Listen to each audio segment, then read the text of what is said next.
We're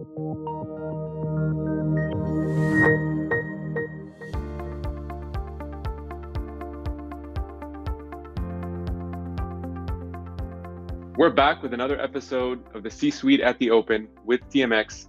My name is George Khalife. I'm the Vice President of Capital Formation. And joining me today is Casey Hoyt, CEO of VieMed Healthcare. VieMed is the largest independent distributor of ventilators across the US. Casey, thanks for doing this. Hey, thanks for having me, George. So I'd love to start with fast forwarding back to 14 years ago. This is 2006, just setting the stage for everyone. And you're starting to think of the concept of VieMed. And I'm curious to know what led you to starting the company. Well, my business partner was a respiratory therapist, Mike Moore. He's still our president of operations today. We're the original founders of the business. And in our small town at Lafayette, Louisiana, we had a need to offer better service and higher quality of healthcare. We had a vision of reducing the cost of healthcare and bringing it to the masses. And so we just started in our small town and started expanding from there. And how would you describe the company today? I mean, after 14 years later, what has evolved since that initial concept? Well, the initial concept was to start up a durable medical equipment. We were specifically focused in respiratory, doing CPAPs, oxygen, and nebulizers and things of that nature. Fast forward to 2010, we started one of the first home sleep testing companies called Home Sleep Delivered, which is still a subsidiary of ours today.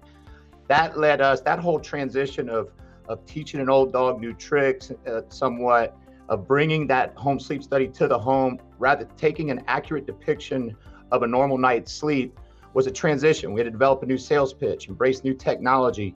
Because of that, fast forward to 2012, when the manufacturer of our CPAPs, Philips, was looking for a company that could bring this to market, we fit the description, and when I say this, the home ventilator to market, we fit the description of a company that could do that. And so today, ventilation makes up 83% of our business, and the other 17% comes from ancillaries such as CPAP and compression therapy and so on and so forth.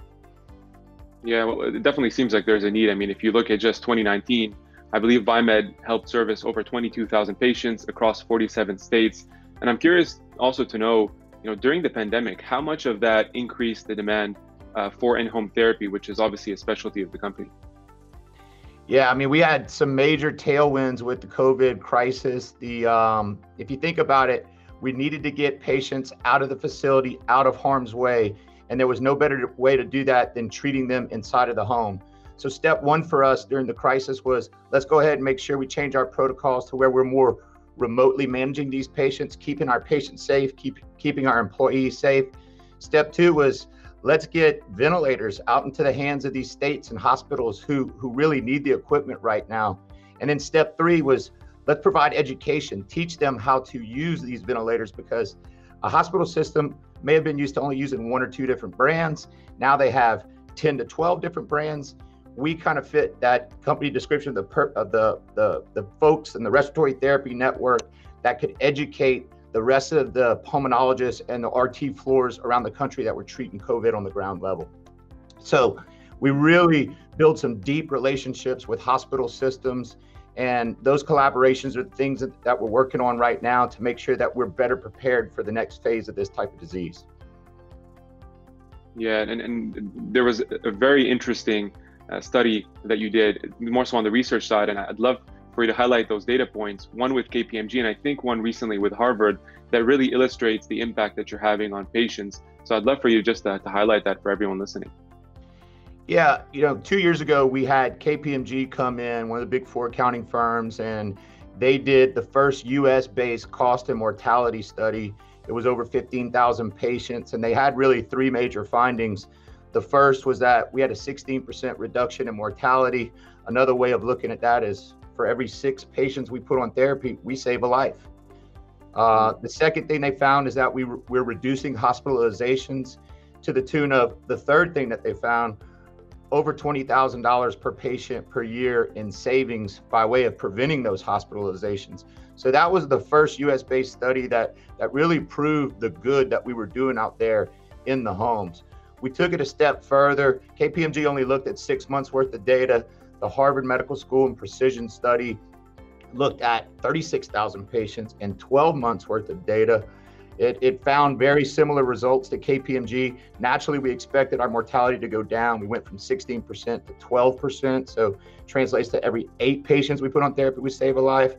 But if you think about these physicians and how they think about that number, for every 1,000 flu shots they prescribe, they save 1 life.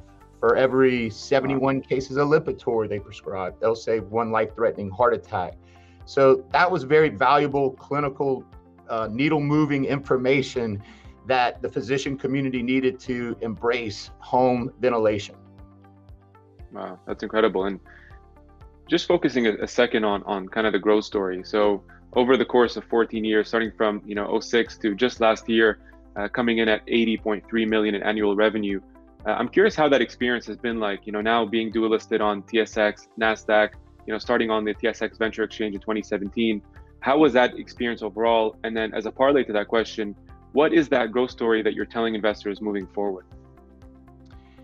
Yeah, our history landed us on the Toronto Venture Exchange, and then we were acquired by a company called Patient Home Monitoring. And then, later we spun out in December of 2017. From there, we uplisted onto the Toronto Senior Exchange, and then late last year, we dual listed onto the NASDAQ. And so we have an audience of investors in Canada that's very important to us, that got us to the point where we are a US-based company.